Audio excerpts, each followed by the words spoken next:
Peace, peace, family. Welcome to Plan Medu Netter Live. We are waiting for our guest.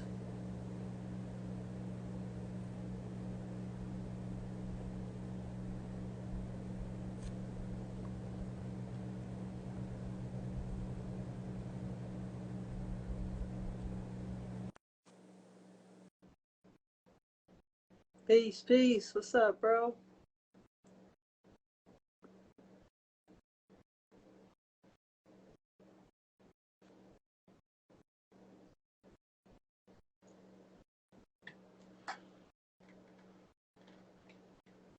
All right, everyone. Appreciate you for your support. We're waiting on our guest to come into the room, waiting for some more people to come in and support. We have a good special guest on the island of Hawaii.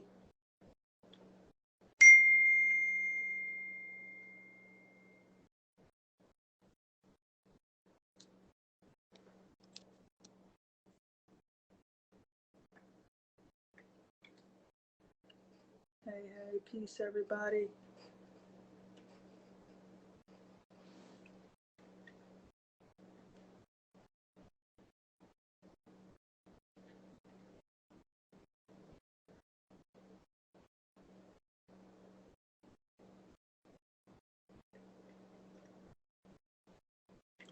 Welcome in, everyone. Welcome to Plant Medu Netter. I'm your host, The Truth, serving divine speech. You already know. Today we're going to touch bases on recipes, agriculture, human science, modern ways to heal thyself. We have a special guest today. So we're going to give some time. Give me 1 second. Here we go.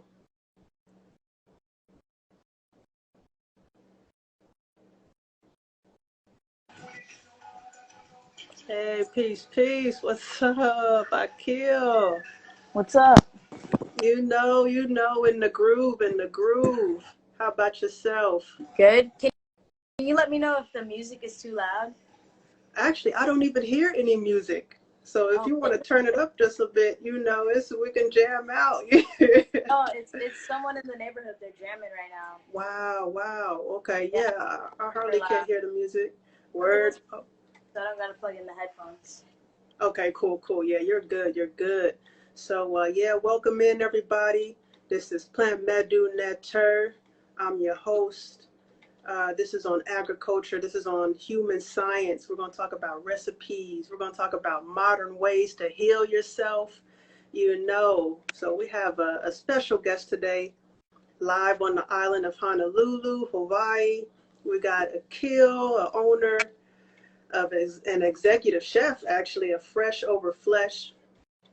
Agricultural worker of the community, and just a great example of being disciplined and being a minimalist in this matrix, this crazy material matrix world. She's a great example, and we welcome you, Akil. We thank you for taking the time to be on Plant Medernetter's show. And I just want to say, personally, I support everything you do. You've even kept me at times. You keep me motivated. You keep me having the courage to learn more about agriculture, ways of growing things, and you're fearless. You just go in and get it. You feel me? So I'm just grateful of what you show. You give to our community. You give to other communities that are watching on social media all around the world. So I just want to extend that gratitude and see how's your spirit doing today. You feel me? Okay, thank you. I was gonna ask you first, though. How you? Are you not on island anymore? What's up? I'm actually traveling right now, so I'm in my travels, visiting family right now, and so I'll be back on the island and doing my thing, tending to the gardens and feeding the people for sure. So I see the sun is shining bright on your side. Yeah, it's actually really, really hot, but it's been showery. Like rain showery? Yeah, definitely. We had a storm recently. Um, so it's been kind of rough, but good for the plants, especially out here on the west side. The green, like the grass is finally green, the courtyard and stuff. So Yeah. the mountains are green. You know, like usually it's all dry out here. So Yeah, it's, definitely.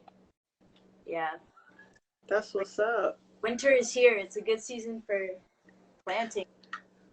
Yeah. Yeah, Okay, that's what's up. definitely. Yeah, I know. I seen like the floods and stuff, and I know that was pretty good for the plants. I know it was a lot of dryness in those areas on the west side. Yeah, what I've noticed the most about like planting in the wintertime around this time before it gets too cold, like get it in there so it can establish itself. But it's the especially out here, the sunshine isn't as like beaming throughout the day as much because it's starting to be more cloudy because the showers is getting closer to winter time. So it's like less full time of like beaming sun, and then the ground just stays moist from the sprinkles and showers. So the ground is like constantly moist and things. It's just been things have been popping off in my little herb garden in the front yard. Hey, And that's what's up. yeah, I remember when I first got here, it was dry. The ground out here in Waianae is super dry and hard, really corally, but making it work with some topsoil and stuff. Okay, that's They what's up. found the water. Mhm.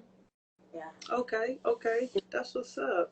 That's good. I love seeing you in the garden. By the way, give me some good tips and things. I want to touch on your company, Fresh Over Flesh. So, what came to you to create that business name? Because that name is fly. It's authentic, and it's so dynamic. You can look at it at different ways. It's fresh. Over flesh, over meat and things like that. Fresh over your bodily flesh. Your wants and needs. You can look at it as so many ways. So what made you come up with that name? It's pretty creative. Wow. Um, yeah, I never even thought about it in different aspects like that, like flesh, like your. I thought of it as super. When like okay, so when I first seen it, Hmm. it was on what are those things called like protest, vegan activism, things like that, Mm. and it was a sign, or it might have been like a button or something someone made in the crowd, and it said "fresh over flesh." And then as soon as I seen that, I was like, "Damn, that's so straightforward." I was like, I immediately think like fresh vegetables over like Hmm. flesh of an animal, of a body. Like Hmm. when you hear flesh, it reminds you of like your flesh. But people, Exactly. we're all the same. People forget like humans are animals. So I was like, damn, that's like sick, like fresh over flesh. I was like, that'd be a good restaurant name. And then I kept that in my mind. Hmm. And then it came to the time for me to start taking like the cooking more seriously, where I wanted to establish it like an LLC and stuff. I immediately was like fresh over flesh, and I doodled it on my note on my journal, in the back of my journal. I put the year 2019. I doodled it, and then I sent it to my friend who just happened to be like a graphic designer, Hmm. um, creative prints in Hawaii. Shout out them, Sean and Krista.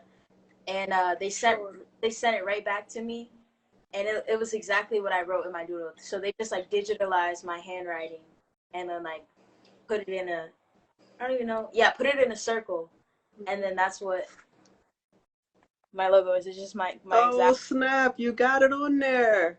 yeah. It's just my exact handwriting in my journal. So when you write it down, it becomes real. So just like that, the moment I wrote it in my journal, and then it turned into this whole thing. 3 years later, here we are.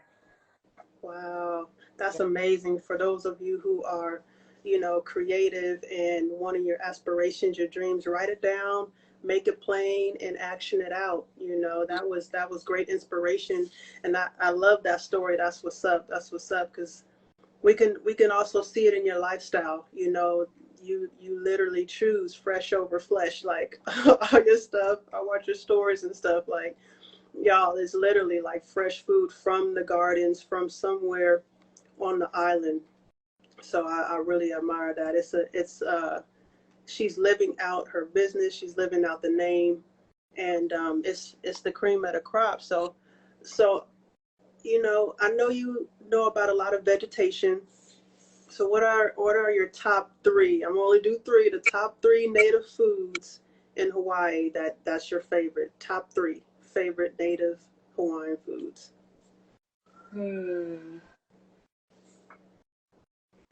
I would say that's a hard question for me because I'm thinking like you being specific when you say native Hawaiian foods. Like, Yeah. so many, like they call like the Hawaiian sweet potato isn't even Hawaiian, like the uwala, like that's Yeah. originally like not native here, but it was It's brought. not. It's famine food, so they planted it, and it's like they like their name holds weight, in the Yeah. Hawaiian community. So that's a tricky question. And then like I love kalo or like the English word taro, but they do taro everywhere, like taro goes in the jungles. So Yeah. I would say something, but now I'm thinking of it like a challenge. Like, what is like native here that is only Well, native? taro is native here. It grow native here. What is? Taro. Yeah, for sure, for sure. But I'm like something exclusively to the Hawaiian Islands. Yeah, Like I that would say they've been doing. Hawaiian ulu or Hawaiian bananas. Um, Mm. when I can get my hands on them. But there's so many different varieties of ulu and bananas that just so happen to grow here, So I guess if I would have to like ask, I would say Hawaiian bananas. But yeah, Is that the guava banana or the Java banana or because I know it's not the apple, but the apple banana. no, not the apple banana. It's not the It's guava banana or called the the ice Hawaiian. cream. It's called the Hawaiian banana. Yeah. Okay, okay. I gotta Let me see. I gotta do some touching up on my bananas. I got a whole um, list of the different kind of bananas. Oh yeah, let's see it. Because when I was in Hawaii, you're right. They grow a ton of different bananas. I've seen the apple banana, the ice cream banana, the Java banana, the small little tiny ones that are I can't even pronounce these. You do have a whole list. That's the one I know, ice cream. Okay, yeah, that's the ice cream. That's the ice cream Yeah, banana. and plantains, Raj. The plantains. Now I didn't come across a lot of plantains in Hawaii, but I came across a lot of the ice cream bananas. Mm-hmm. So you Yeah, got the ulu. apple bananas and ice cream bananas, easy to come by. Definitely easy to come by. I think though, being here, having access to my favorites would be banana blossom on go. Mm, Whenever I need, I can get papaya. I love green papaya though, the one that's just like grown like long, yeah. green, so you can like do a lot with it. Mm. So papaya. You said top three. Top three. Wait, did you pick ulu already though? I don't know. I don't know if I can fully say that though because I've been slacking in influencing ulu. But I always on go have banana blossoms and green papaya ever since I discovered it. Green, cooking with the green, I've like never not had it in my fridge. And I guess jackfruit. Ooh, jackfruit. Okay. All right. So we got banana blossom. Yeah. We got jackfruit, and then we have the you chose the ice cream banana. Green papaya. The green papaya. The green papaya. Okay. Okay. So okay. So with those three fruit, with you picked the two fruits and a vegetable. Okay. Um, how would you cook those? Would you just eat them raw, or would you do something to them, put them in a salad or something like that? You can eat all of them raw except for the banana blossom. Banana blossom. Um, Okay. only if you like soak it in vinegar. There's this method that most people eat banana blossom that I've actually never ever tried. like the OG way is by taking out the florets, the things in the florets, and then tossing it in like lemon juice and like vinegar, like soaking it in some liquid, and then they make like a salad out of that, like a raw salad. But I've never had it like that. That's what most people think I'm doing with it when they see me grab it. But I'm just cooking the whole thing. What? Yeah, I have not experienced banana blossom. That's something that I haven't got into. So You is it, never ate it? no, so is it something that, is it like jackfruit? Is it something that you have to like pull apart in a way? Um, I've learned from that. I used to cut it and then cook it, but I learned keep it whole, cook it, and then cut it. Cut it. Huh. Um, but wow, I can't believe you never tried like the banana flower. So that's I maybe have not. That's something on my list. when you come back, I got you. We're gonna hook it up. For real. Um, but it's very soft, but not like as soft as jackfruit. It actually has like a bite to it, like a pull, like kind of like pork. Yeah. So Also, it the has has a that, bite, like chew that to it. Yeah, okay, okay, cool. like stringiness, but at the same time, it melts in your mouth. Ooh. Yeah, And and is it like like a different sweet? parts of it that are there's different parts of it that are softer. Like the more towards the center, there's actually just like it looks like fat, like a deposit of fat. It's just like it's What? so trippy. Yeah, it's like softer, more gummier, like fat, like a fat ball oil.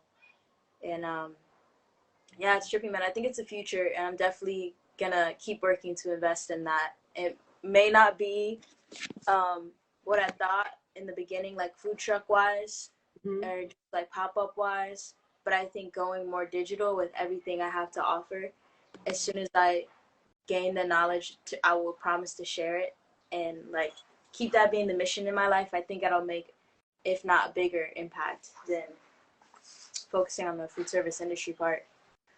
Definitely. So I'm gonna actually start putting my focus and energy towards that more. Definitely. That's what's up.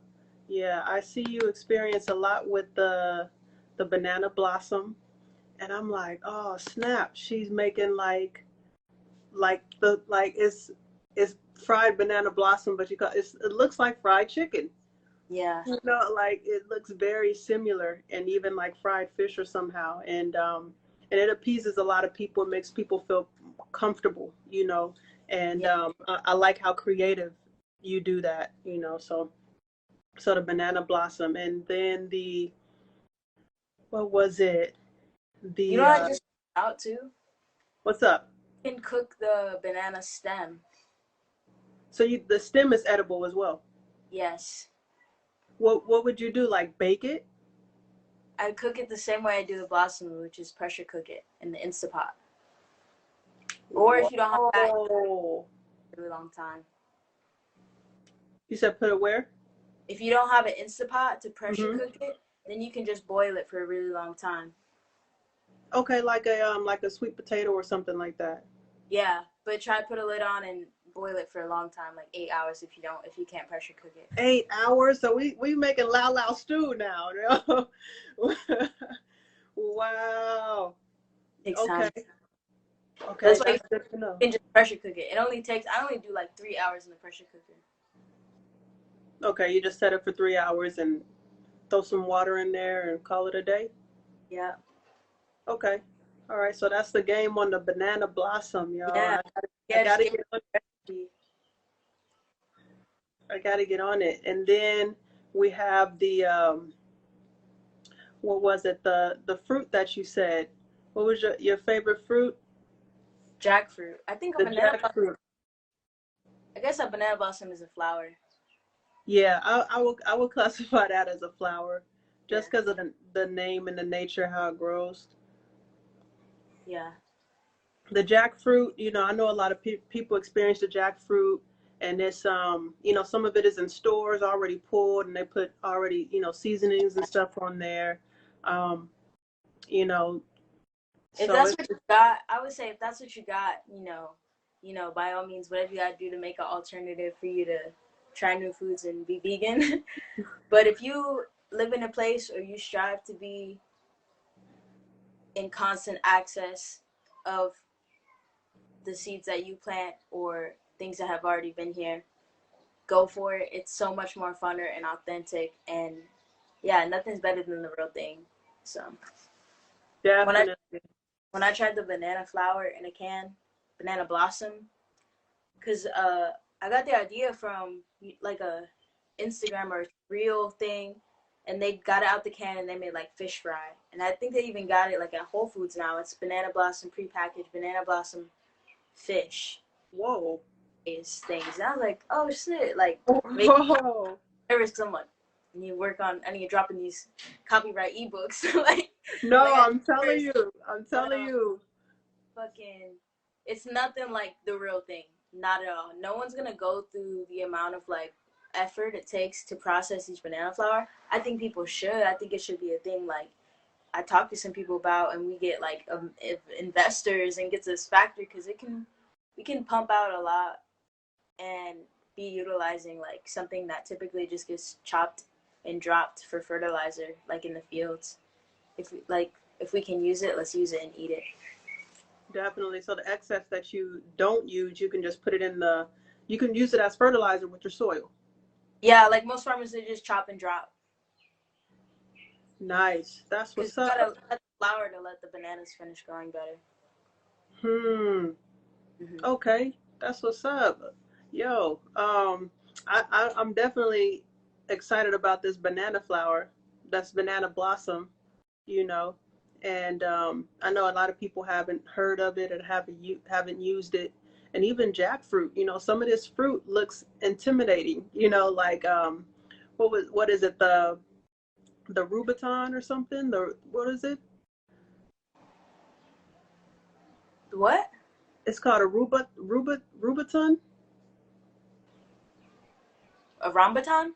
Rambutan. That's what it is. I knew you Oh knew. yeah. But some people are like, oh, what is it? It's scary to some people. And it's It like, does look scary, but it's I think of it as more exciting. Like I don't know, I kind of like am daring in the world. So I'm like, what the fuck is that? It's like alien. Every time I see a soursop or rambutan, I'm Yes, like, this is some alien. This is some Jupiter fruit. Like I feel cool as fuck eating it and reach for it, and that's what it was made for. Like our eyes, we see definitely. bright with the bright colors, the like vibrancy, the textures, and we want to go and reach for it and grab it. Like that means we should be eating it. Gotta definitely eat the colors. Um, and it's like candy. It's the sweetest thing. It's insane. Yes, I love those. And it's like peace Z, peace everybody that came in. Appreciate y'all. Yeah, and these fruits, like the ones that look the most alienated, are the sweetest, nicest, And beautifulest ones. superfoods too, anti-cancer foods. Yes, Insane. definitely. All of these diseases, these fruits, these exotic fruits, definitely have, natural, vital juices for us to drink and cleanse our bodies. This just not just for our pleasure, it's for the goodness of our body. So we don't do this for play. We do this to have longevity, to have good skin, to have good hair, to have freshness in our stomachs and in our organs. So these fruits and vegetations that we grow, that we get from the farmers market, they're for a reason, and that's why I love and admire Akil and Fresh Over Flesh, because she actually lives it, and she shows it to us, even when she's, working on the farm or working in soil. And I wanted to ask you about soil. Like, what is a key component that you put in your soil? I know for me, it was coconut husks. I would grind up the coconut husk, and that would be a type of um, element to my soil. But is there something that you use specifically? Man, I wish I had a grinder so I could grind up coconut husks. That'd be awesome. Oh, So it's amazing. it's a similar like coconut husk type material to peat moss, but Peat moss. man, coconut husk would be so much more cooler though because it's local. But the grinder though is like It's thousands major. of dollars. It's major, man. And Man, yeah, and it's called pea. peat moss. Peat moss. Okay, so you mix peat moss with your soil, and Yeah, that does good for your. coconut husk where it absorbs the more like holds moisture, and then the one I get specifically is like for organic farming, and it comes with like mushrooms and like eggshells, compost. Hmm. And it's Pretty, already put together. yeah, it's all mixed up, but it's Word. mostly peat moss material. Nice, nice. So, what are a couple herbs that you got in the garden? I have two different types of oregano. I don't even know their names. They're just like weird variants. Mm, They're like part of the mint family too. Um, I have chives, I have rosemary, I have basil, I have tea from Molokai, I have ooh. um, hibiscus. Do have hibiscus. Oh, that goes so good in tea. I think that's it herb wise. Okay. Then I got a bunch of kalo, Ah, papaya, follow. spinach, and this is just like in a small like residential townhouse kind of property yard right now that I'm at right now. So it doesn't matter if how big your space is. Crops can grow. You just have to have them near some sun, have a good pot to Yeah, put it in. you take care of them. They'll take care of you. Yeah, they'll die real quick on you, yo. They'll die real quick.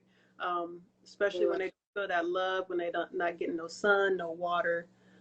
Those they're living vessels like us, so they can recognize just like newborn babies. So thank you for that knowledge. So, we've been on here for a minute, and I want to leave the people with a recipe. Can we get a recipe out you? Can we get some good grinds out you? What's a good recipe that we can go home, take home? Something that we can get from the farmer's market, or something that we can put together, whether it's a salad or a side dish. Okay, okay, okay. Yeah. First thing I think of, because I think I'm about to go do this, and do a raw version or a not raw version. Either way, they're both pretty clean. But Okay. one of my favorites, like I said, green papaya. Get you like a peeler, and then just peel all the skin off the green papaya, and then peel the green papaya. Um, keep doing that till you have like all your like strips. That's basically like a salad or noodle thing. Mm, And we're not gonna cook it like I did last night. If that's what you're thinking, we're not gonna do okay. that. Keep it a raw dish, and then just make a peanut sauce with garlic, ginger, and Thai chili pepper. If you want to keep it raw, just those three things, and like salt and Mm, cilantro, fresh herb cilantro. But if you're not like on a super straw, like raw, strict diet, go ahead and add shoyu in there or liquid aminos, um, mm. sesame oil, Oh, and I and love sesame oil. don't forget the lemon juice. So again, that's just raw peanuts, lemon juice, soy Mm, sauce or liquid amino, sesame oil, raw garlic, equal parts garlic and ginger, and like one little Thai chili pepper. If you want to keep it raw, just keep the four basic things: the cilantro, the garlic, the ginger, the mm. and like water. Still be good. Word. And do you Toss process that in- that? You just toss it out? I blend that up. Ooh, Yeah, and that's the sauce. And then that's you the dip it in the papaya. you toss you pour it over the green papaya shreds. Oh, okay, okay. So that's a good raw dish, and it's good and light. So this is good for like after you wake up and cleanse your body, probably like about 12 o'clock to 6 o'clock. It's a good little snack, good, even a midnight snack. So I eat it whenever. It's so good. yeah. Yeah. Okay, that's what's up. That's what's up. So I thank you for those recipes. And is there any services you're offering right now for the people, or any things that we can follow up on you on, any websites we can go? Everybody go at I Akil right now and go at Fresh Over Flesh, please. Yeah, just stay tuned is all I'm gonna say. For sure. For sure. I like to hear that. I like to hear Yeah. that. For sure. Well, we appreciate your time here on Plant Meta Netter Show. And we're grateful for all your agricultural work. So we're going to stay tuned with you and stay tuned with you in the garden. So I'm thankful for your spirit, Alyssa. All right. Come eat some banana blossom when you come back. Oh yeah. Oh yeah. I'm already gonna put it in my calendar, yo. I'm gonna put it in my calendar. Like I gotta go, and Let I me have know. to actually see it. You know, I have to see it in on the plant, and I want to see it as you know cook it up as well. So Okay, cool. Let's set something up. Yeah. okay, for sure. Thank y'all. All right. Peace. Peace. Peace, everybody. That was Akil from Fresh Over Flesh, executive chef over Fresh Over Flesh, owner of Fresh Over Flesh. All right. She gave us the game on agriculture, being a minimalist, and having plants and herbs around in a a space, any space. You can grow your own food, grow your own herbs. She gave us the game on soil, having great soil as well. So make sure y'all go follow Tofu Tempeh. All right, I put it in here. Um, put it in the comments. All right, so make sure you go follow her lifestyle. All right, because even I need some motivation, and that's who I get my motivation from. When I'm in Hawaii, that's the vegan chef that feeds me. Okay, so make sure y'all go follow Akil and get some game on soil, on native plants, even various plants in other countries as well. All right. And she makes it look so easy. That's the thing about it. She makes it look so easy. All right. So shout out to, Akil, Fresh Over Flesh. She's a big guru in the community of Hawaii. And she has changed so many lives and have motivated so many people, just by living it. Okay. So big shout out to you. And for all of y'all who are following me, if you don't have Easy Transformation Manual, make sure you get that in my store. All right, this is a guide, a vegan guide, a plant-based guide to help you on your transition. If you're wanting to live more healthier, if you're wanting to, lose more weight, get more motivation. It has vegan terminology, what to look for, what not to get. It has recipes, over 15 recipes, breakfast, lunch, and dinner, desserts as well. It talks about diseases on our planet. All right.